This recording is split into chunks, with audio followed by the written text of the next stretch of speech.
Hey, good morning, Doug. Circling back around, you mentioned that you wanted me to let you know how it went after we had our last talk about building a neck headstock jig, if you will, for this 1906 mandolin I'm restoring. So, what I ended up doing was I had this Dunlop rest, whether it's angled to catch the neck, back of the neck, or whether it's flat to catch a headstock. And I said, you know what? If I take this thing and use the flat end of the pad, what I ended up doing was hard mounting this with a couple screws to the top of my bench, and then by flipping it over to the flat side to catch the back of the headstock, I got some little rubber straps, and by installing a couple screws, I'll show you,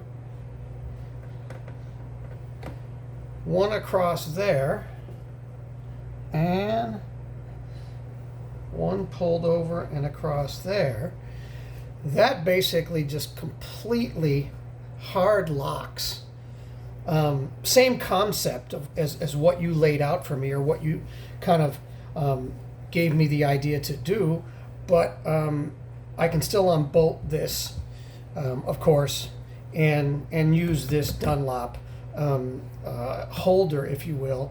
And for this particular mandolin, the height of it was perfect, because as you can see, the frets are perfectly, almost perfectly level. And then what I did back here to secure the body was I put a couple eye bolts into my bench, and then I, using some more of the straps, I come around here,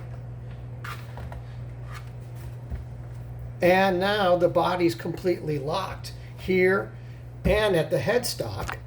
And so what I did was, as I worked across hammering in these frets, I had my leather clad fretting pads, if you will. I've got a couple of them stacked up here just to give me a little bit more leverage. But you were right, by securing the body like this and locking down the headstock like this, it was a game changer putting in these Evo Gold frets. They went in beautifully. I've got a perfect spot here now to do my edge dressing and my fret rocking and do the final leveling and polishing. And you can see here I've got a couple spots that I got to bring down a little bit from the fret rocker perspective. But it worked fantastic, and I'm super excited to get these polished out, and then get the nut in it and get it all set up. And I've got this beautiful new bridge a guy in Portugal made for it, because it had no bridge when it came to me.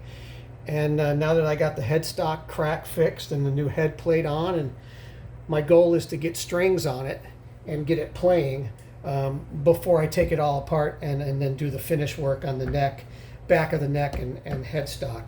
So that's how I ended up. I just wanted to pass that along and say, thanks, dude. Great idea. Not exactly as you conceptualized, but man, it worked good. Okay, Doug. Thanks again, buddy. Have a great week.